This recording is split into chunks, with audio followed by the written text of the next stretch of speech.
అధ్యక్ష, మొదటగా గౌరవ సభ్యురాలు మాట్లాడుతూ 59% పెరిగినాయి అని నేనే చెప్పాను అన్నారు అధ్యక్ష. అమ్మ ఒక నిమిషం అమ్మా, ఇప్పుడు నేను మాట్లాడుతున్నాను కదా, మీరు చెప్పినవన్నీ నేను చాలా క్లియర్గా విన్నాను. ఇది చాలా సెన్సిటివ్ ఇష్యూ, ప్రజలకు తెలియాల్సిన అవసరం కూడా ఉంది. విషయం ఏంటంటే నేను 59% పెరిగింది, 59 కేసెస్ పర్ డే 59 కేసెస్ వచ్చినాయని నేను మంత్రి గారు చెప్పారని చెప్పారు. అది 2023 జూన్ నుంచి అక్టోబర్ వరకు అని చాలా క్లియర్గా సభ ముందు ఇందాక నేను ఉంచడం జరిగింది. విషయం సమాధానం వినేటప్పుడు కూడా దయచేసి సభ్యులు కూడా చాలా క్లియర్గా వినాల్సిందిగా నేను కోరుకుంటున్నా. ఇది జూన్ నుంచి అక్టోబర్ వరకు పర్ డే 59 కేసెస్, అదేవిధంగా 8,855 కేసులు అప్పుడు నమోదైనవి. కానీ 2024 వచ్చేసరికి జూన్ నుంచి అక్టోబర్ చూసుకుంటే 7,234, దగ్గర 18% తగ్గించాము. కాబట్టి గణనీయంగా పెరుగుదల లేదు అని చెప్పి సమాధానం చెప్పడానికి ఉదాహరణగా రెండు చెప్పడం జరిగింది అధ్యక్ష. ఇది మాట్లాడాం. నెక్స్ట్ ఇంకోటి అధ్యక్ష, ఇప్పుడు ముచ్చుమర్రి కేసు గురించి, అదేవిధంగా మళ్ళా ఏదో కొరికారు చంపారు అని చెప్పి నగరి కాన్షియన్స్. నేనేమంటానంటే అధ్యక్ష, 3.5 సంవత్సరాల ఆడబిడ్డ చనిపోవడమే దౌర్భాగ్యం. దాంట్లోని ఎవరైనా రేప్ చేసి చచ్చిపోవడం అన్నది ఇంకొంచెం ఆ తల్లిదండ్రులకి కడుపు కోత. అటువంటి సందర్భాల్లో కూడా దాన్ని కూడా రాజకీయం చేయడానికి, దానికి చిరువులు పొలవులు అల్లి దాని గురించి మాట్లాడే పరిస్థితి వచ్చినప్పుడు నిజంగా ఒక ఆడపిల్లలుగా మనం ఆలోచించాలి, తల్లిదండ్రులుగా మనం కూడా కాసేపు ఆలోచించి మాట్లాడాలన్న సంగతి అయితే నేను తెలియజేసుకున్నాను అధ్యక్ష. ఎందుకంటే అధ్యక్ష, ఇక్కడ ముచ్చుమరి కేసు అవనేయండి, అత్తాకోడలు రేప్ విషయం అవనేయండి, అదేవిధంగా పొంగునూరులో జరిగిన విషయం అవనేయండి, ఏదైనా జరిగిన తర్వాత అసలు ప్రాథమిక విచారణ జరిగిన తర్వాత పోలీస్ డిపార్ట్మెంట్ దగ్గర నుంచో లేకపోతే వాళ్ళ తల్లిదండ్రుల నుంచో ఒక నోట్ వచ్చిన తర్వాత దాని గురించి మాట్లాడండి, పోరాటం చేయండి. దానికి మేమేం చేయాలో మేము చెప్తాం అధ్యక్ష. అంతేగాని రేపే జరగకుండా అమ్మాయిని గ్యాంగ్ రేప్ చేశారు, తర్వాత చంపేశారు, ఇలాంటి పదాల వల్ల తల్లిదండ్రుల తాలూకా మానసిక వేదన ఎంత ఉంటుందో ఒక తల్లిగా నేను కూడా అనుభవించి చెప్పే పరిస్థితి అందరం కూడా దాని గురించి మనం అనుభవించి మాట్లాడుకోవాలి అధ్యక్ష. అదేవిధంగా అధ్యక్ష, మరీ చెప్తున్నాం, ఇప్పటి వరకు జరిగిన క్రైమ్స్ అన్నింటిలోని కూడా మ్యాక్సిమం అందరినీ కూడా 24 గంటల నుంచి 48 గంటల్లో మొత్తం అందరినీ కూడా అరెస్ట్ చేయడం జరిగింది. వాళ్ళందరినీ కూడా రిమాండ్ పెట్టడం జరిగింది. దయచేసి వినండి సార్ ప్లీజ్, ఇది చాలా సెన్సిటివ్ విషయం. మీరైనా నేనైనా ఎవరైనా మహిళల భద్రత విషయంలో రెడీగా ఉండాల్సిందే, పరంగా ఉండాల్సిందే. దయచేసి ఇప్పుడు మేము చెప్తున్న విషయాల్లో మీకు ఏమైనా అబద్ధం అనిపిస్తే కనుక నేను మళ్ళా ఎంతమంది మాట్లాడినా సమాధానం చెప్పడానికి నేను రెడీగా ఉన్నా. దయచేసి ఒకసారి ముచ్చుమరి విషయంలో ఎవరైతే చంపేశారో నిజంగా అమ్మాయి బాడీ ఐడెంటిఫికేషన్ అవ్వలేదు. ఐడెంటిఫై ఎందుకు అవ్వలేదు అన్న సంగతి కొన్ని బయటికి మనం చెప్పలేము కాబట్టి ఆ విషయంలో చెప్పలేకపోతున్నాను అధ్యక్ష. సభ ముందు కొన్ని ఉంచలేము. రిటర్న్ గా రాసిమన్నా కూడా రిటర్న్ గా రాసి ఇవ్వడానికి మేము రెడీగా ఉన్నాం అధ్యక్ష.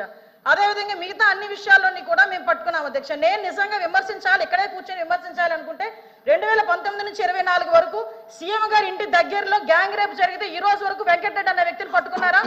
అదేవిధంగా విజయవాడ నడిబొడ్డులో ఒక దళిత వికలాంగురాల్ని హాస్పిటల్లో రూమ్ లో పెట్టి 3 రోజులు సామూహిక అత్యాచారం జరిగితే అదే విషయం చంద్రబాబు నాయుడు గారు వెళ్తే చంద్రబాబు నాయుడు గారి మీద కేసు పెట్టిన సంగతి మర్చిపోయారా అధ్యక్ష? చెప్పాలి అధ్యక్ష, దయచేసి నాకు అవకాశం ఇవ్వండి.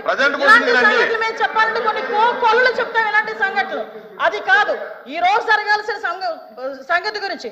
అదేవిధంగా మీరు ఇంతకు ముందు చెప్పారు అధ్యక్ష, పోలీసుల వైఫల్యం అని చెప్పి మాలో చాలా క్లియర్ గా చెప్తున్నారు అధ్యక్ష. వాళ్ళు ఈ రోజు పోలీసుల వైఫల్యం ఇప్పుడు కాదు అధ్యక్ష, పోలీసుల వైఫల్యం 5 నెలల కాలంలో వాళ్ళ దగ్గర వసతులు లేకపోయినా, వెహికల్స్ లేకపోయినా, వాళ్ళకి ఫోరెన్సిక్ ల్యాబొరేటరీ అనేది వాళ్ళ దగ్గర లేకపోయినా, అదేవిధంగా వాళ్ళకి కనీసం ఫింగర్ ప్రింట్ ఐడెంటిఫికేషన్ డివైజెస్ లేకపోయినా ఈ 5 నెలల్లో వితిన్ 24 గంటల నుంచి 48 గంటల్లో నేరస్తులు పట్టుకుని రిమాండ్కి పంపించిన ఘనత మా పోలీసు వ్యవస్థ అధ్యక్ష.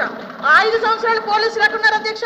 తెలుగుదేశం పార్టీ ఇళ్ల దగ్గర పరదాలు కట్టడానికి, చెట్టు నరకడానికి, ఇంట్లో రోడ్డు మీదకి వచ్చేసరికి కాపులాలు కాయడానికి తప్పించి ఏ రోజైనా కనీసం ఒక ఆడపిల్లని రక్షించే విషయంలో అధ్యక్ష చెప్పాలి అధ్యక్ష. దయచేసి ఇంకొన్ని విషయం అధ్యక్ష, దిశ చట్టము, దిశ యాప్ గురించి మాట్లాడుతున్నారు. గౌరవ సభ్యులు కూడా పోలీస్ డిపార్ట్మెంట్ నుంచి వచ్చారన్నారు, సంతోషం అధ్యక్ష.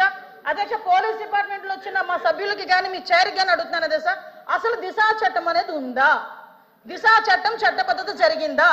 దిశ చట్టం చట్టబద్ధత లేకుండా దిశ పోలీస్ స్టేషన్ ఏర్పాటు చేసుకుని రాజమండ్రిలో దిశ పోలీస్ స్టేషన్ ఇదే సభ్యులందరూ కలిపి అప్పుడున్న మాజీ సీఎం గారు జగన్మోహన్ రెడ్డితో కలిపి రిబ్బన్ కట్ చేయించారు అధ్యక్ష.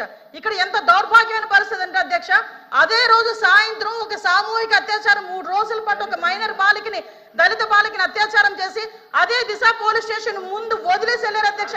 పోలీసులకి ఛాలెంజ్ చేశారు అధ్యక్ష ఒక రేపులు చేసే వ్యక్తి. ఆ రోజు ఏం జరిగింది అధ్యక్ష? కానీ తర్వాత దిశ చట్టం పక్కన పెట్టి దిశ యాప్ అని చెప్పి తీసుకొచ్చారు. అధ్యక్ష దిశ యాప్ అనేది ఇంతకు ముందు తెలుగుదేశం పార్టీ గవర్నమెంట్ లో 4th లైన్ అని చెప్పి ఒక యాప్ ఉండేది అధ్యక్ష.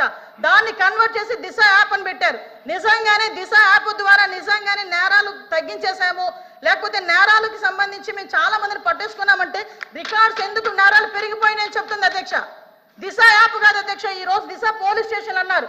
ఆ రోజు మహిళా పోలీస్ స్టేషన్ బోర్డులు తీసి దిశ పోలీస్ స్టేషన్ అని పెట్టడం నిజం కాదా అధ్యక్ష? మీ సభ్యులు చెప్పాలి, పోలీస్ ఆఫీసర్ కదా ఆయన.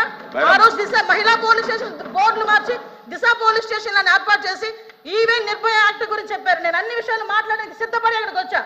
నిర్భయ యాక్ట్ గురించి మాట్లాడారు అధ్యక్ష.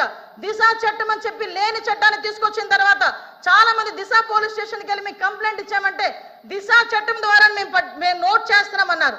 నిర్భయ చట్టాన్ని కనీసం పెట్టడానికి కూడా ముందుకు రాలేదు అధ్యక్ష. నిర్భయ చట్టం ఉండి కూడా దిశ చట్టం అని లేని చట్టాన్ని బయటకు తీసుకొచ్చి అక్కడున్న వాళ్ళని ఎవరైతే వాళ్ళు ఇబ్బందులు పడి వచ్చారో, బాధితులు వచ్చారో వాళ్ళని కూడా ఇబ్బందులు పెట్టే పరిస్థితి వచ్చింది అధ్యక్ష. అదేవిధంగా అధ్యక్ష చాలా ఇష్యూస్ ఉన్నాయి అధ్యక్ష, మీరు చెప్తున్నారు. ఇందాకే అమ్మ నేను లాస్ట్ లో మాట్లాడతా ఈ రోజు. అదేవిధంగా అధ్యక్ష